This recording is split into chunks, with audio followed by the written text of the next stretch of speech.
Assalamualaikum warahmatullahi wabarakatuh.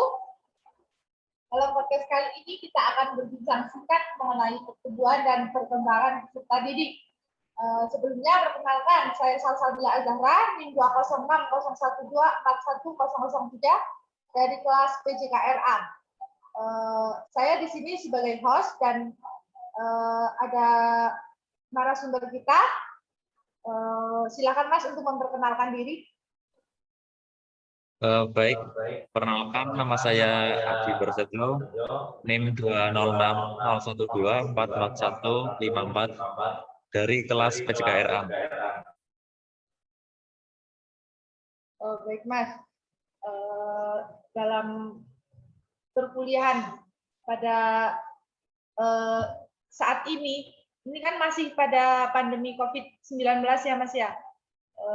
Di fakultas kita, tentunya Fakultas Ilmu Keolahragaan ini kan sudah menerapkan aktivitas luring tapi belum keseluruhan. Apakah Mas Adi sudah pernah mengikuti perkuliahan luring atau masih setia dengan daringnya, Mas? Untuk saya sendiri, saya belum pernah merasakan kuliah luring secara langsung, Mbak. Itu kenapa Mas? Kenapa belum merasakan luring? Padahal kan di kampus sudah ini melaksanakan luring, tapi juga ya belum secara keseluruhan gitu Mas. Untuk saya pribadi, dari orang tua juga belum mengizinkan untuk saya mengikuti perkuliahan secara luring di Jogja. Untuk yang kedua, dari kondisi pandemi saat ini itu juga belum stabil. Maka dari itu saya masih memilih untuk mengikuti perkuliahan secara daring dari rumah. Yang penting masih bisa mengikuti perkuliahan dengan baik. Oke. Berarti masih daring ya Mas ya. Kalau daring itu selain kegiatan di rumah perkuliahan, selain mengikuti perkuliahan, apa sih kegiatan Mas Adi di rumah? Selain kegiatan perkuliahan saya, di samping mengerjakan tugas kuliah, saya juga sering membantu orang tua di rumah, juga melakukan aktivitas olahraga seperti latihan secara rutin di klub saya. Saya kan juga mengikuti klub bola voli di kabupaten saya, di Kabupaten Banjarnegara. Berarti selain mengikuti perkuliahan juga masih produktif ya Mas ya, mengikuti kegiatan-kegiatan ini juga kan menjaga imunitas tubuh ya Mas untuk menghadapi COVID-19 juga. Baik, kita mulai saja ya Mas ya, mungkin untuk membahas tentang pertumbuhan dan perkembangan peserta didik. Pertanyaan pertama untuk Mas Adi.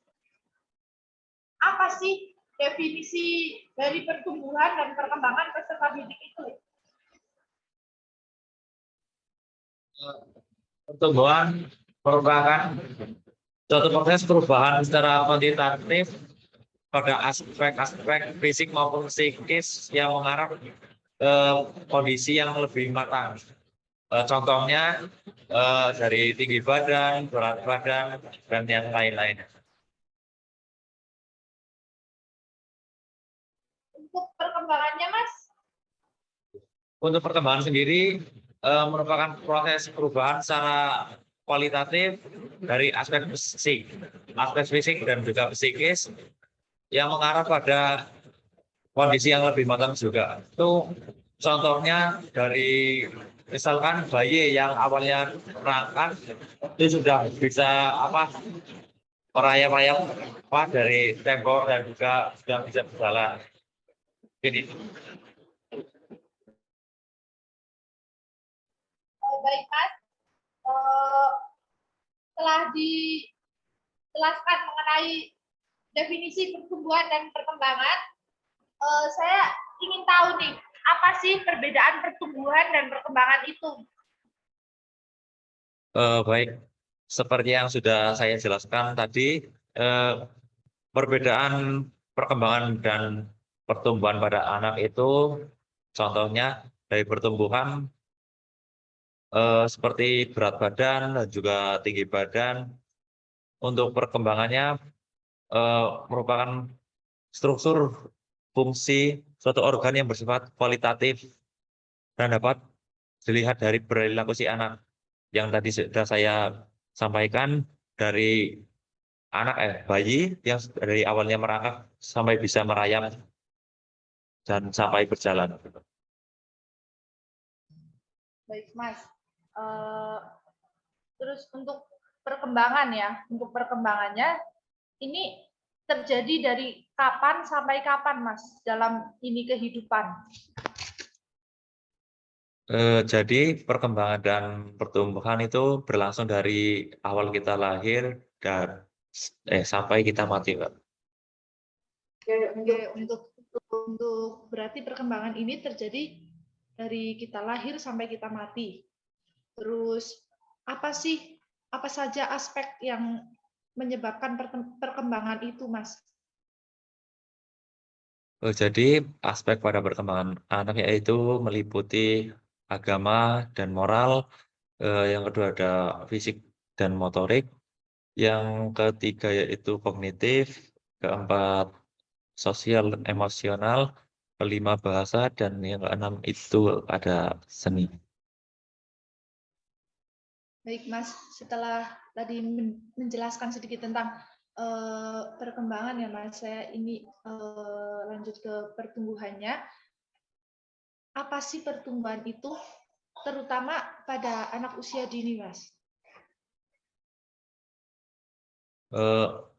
Pertumbuhan anak pada usia dini itu akan mengalami pertumbuhan dan perkembangan maupun mental yang sangat pesat. Pada awal perkembangan janin sampai anak lahir, terjadi perkembangan sel-sel otak yang luar biasa. Kemudian setelah lahir terjadi proses mielinasi dari sel-sel syaraf dan pembentukan hubungan antar sel saraf.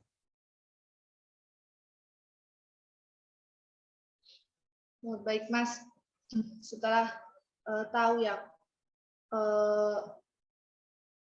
apa sih pertumbuhan dari anak usia dini, saya ingin bertanya mengenai konsep dari pertumbuhan dan perkembangan itu sendiri.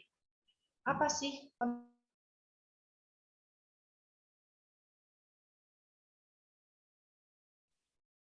Konsep pertumbuhan dan perkembangan manusia berdasarkan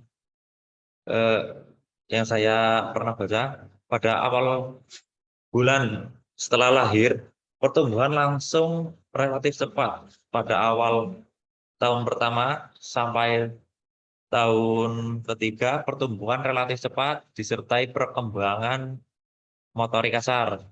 Pada tahun ketiga sampai kelima, pertumbuhan sedikit mengalami perlambatan sehingga terlihat tidak secepat 3 tahun pertama. Nah, pada tahun kelima aktivitas anak sudah mulai banyak sehingga asupan makanan banyak terpakai untuk aktivitas fisik. Baik, baik Mas Adi. Selanjutnya, bagaimana menurut Mas Adi mengenai pertumbuhan dan perkembangan pada peserta didik jika di kemudian hari Mas Adi ini menjadi seorang pendidik? Baik, menurut saya seorang pendidik itu harus memiliki attitude yang baik. Karena seseorang pendidik adalah seorang yang akan menjadi panutan atau contoh bagi para siswanya. Segala perilaku, perbuatan, tutur kata akan selalu menjadi sorotan bagi siswa-siswanya. Maka dari itu penting bagi seorang pendidik harus memiliki wibawa berpenampilan yang rapi. Selain itu juga penting bagi seorang pendidik harus memiliki harus bisa berinteraksi dengan muridnya agar materi-materi yang disampaikan saat mengajar itu bisa diterima dengan baik. Salah satu contohnya, manusia sebagai makhluk sosial senantiasa berhubungan dengan manusia yang lainnya dalam bermasyarakat. Sosialisasi pada dasarnya merupakan proses penyesuaian diri dalam kehidupan sehari-hari. Demikian, jelaskan bahwa hubungan sosial merupakan hubungan antar manusia yang saling membutuhkan baik dari kalangan anak-anak, remaja, dewasa maupun sampai orang tua. Itu.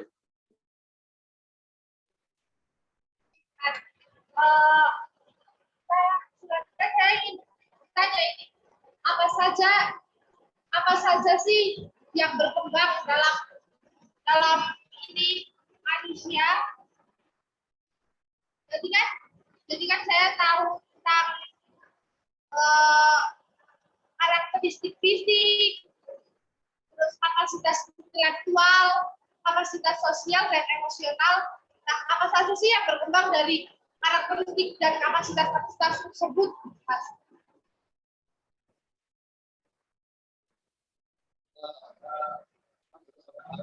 Itu satu karakteristik fisik merupakan dari tinggi badan seorang, berat badan, ukuran organisasi otak, kemampuan motoriknya juga.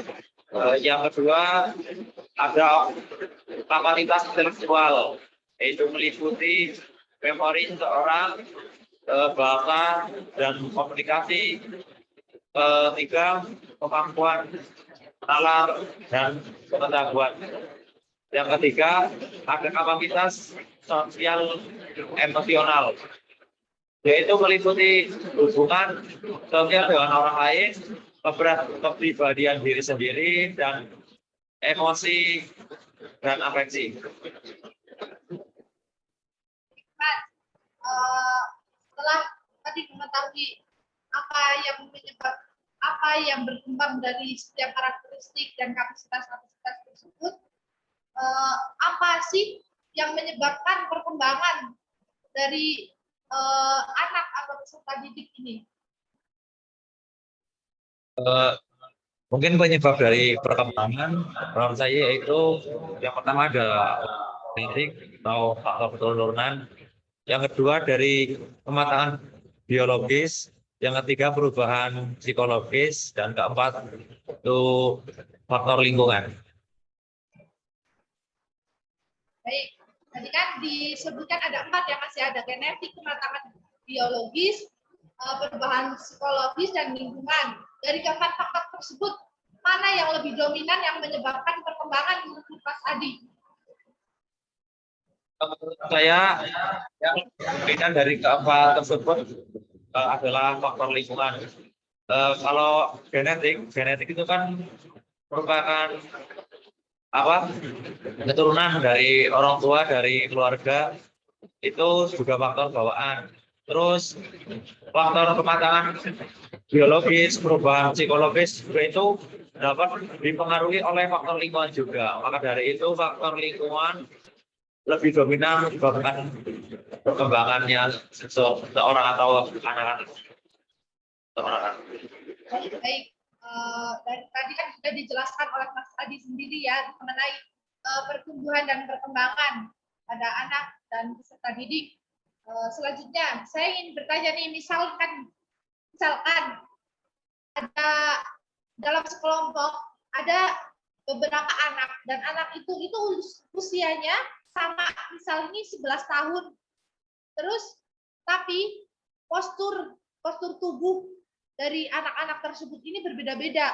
Ada yang besar, ada yang kecil, ada yang tinggi, ada yang pendek. Itu faktor apa yang menyebabkan pertumbuhan dari setiap anak itu berbeda, Mas? Mungkin banyak faktor ya. Ada beberapa yang akan saya sebutkan. Yang pertama dari faktor genetik, yaitu faktor keturunan, faktor bawaan. Itu salah satu pengaruh penting karena keluarga maksudnya akan menurunkan ke anak anak cucunya. Terus yang kedua ada hormon. Hormon juga berpengaruh dari fungsi tubuh sebagaimana mestinya itu. Yang ketiga ada nutrisi. Nutrisi itu juga asupan yang kita makan. Kecukupan gizi itu sangat berperan penting sebagai faktor yang akan mempengaruhi kita dalam perkembangan. Terus juga aktivitas fisik itu sangat berpengaruh penting apabila kita eh, sangat sering melakukan aktivitas fisik seperti olahraga dan juga mengkonsumsi minuman atau makanan yang bergizi untuk menunjang pertumbuhan dan perkembangan kita. Baik, Mas Adi tadi kan sudah menjelaskan mengenai faktor-faktor yang menyebabkan pertumbuhan, yang menyebabkan perkembangan seperti itu ya Mas. Dari Mas Adi sendiri kan sudah merasakan menjadi remaja gitu ya Mas ya. Mungkin Mas Adi pernah menjumpai atau Mas Adi pernah mengalami permasalahan-permasalahan yang terjadi pada saat kita remaja seperti itu. Mungkin bisa disebutkan Mas atau dijelaskan, diceritakan lah seperti itu Mas. Untuk faktor itu yang sudah saya dengar atau bukan alam ya sudah saya dengar atau saya tahu yang banyak itu kenakalan remaja seperti seks bebas, terusan tawuran dan juga mabok-mabok para anak-anak pada zaman sekarang itu loh.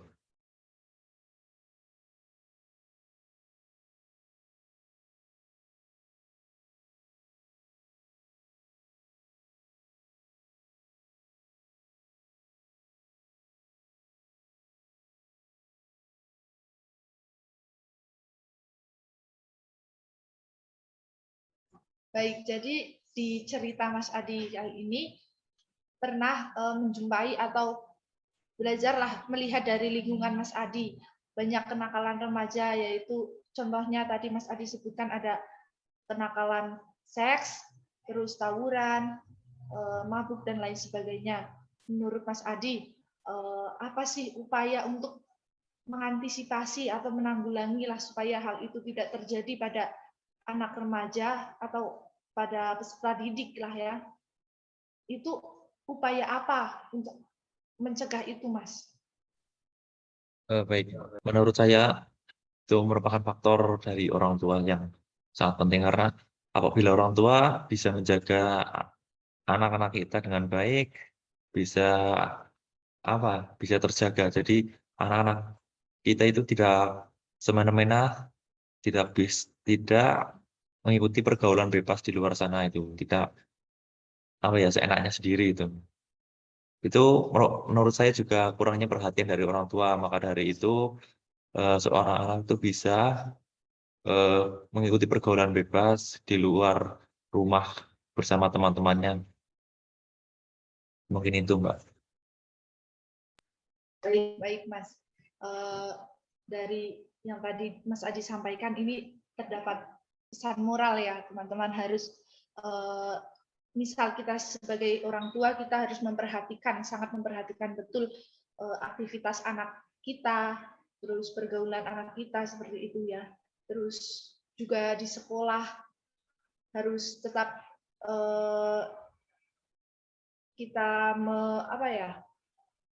mengawasi anak kita seperti itu ya Mas ya. Jadi harus lebih berhati-hati jika kita menjadi orang tua atau kita menjadi pendidik bagi anak tersebut seperti itu nih Mas. Iya, Mbak. Baik, mungkin sudah cukup ya podcast kali ini membahas mengenai perkembangan dan pertumbuhan peserta didik. Mungkin ini materi apa ya? Pembahasan yang sangat menarik ya mengenai pertumbuhan dan peserta didik.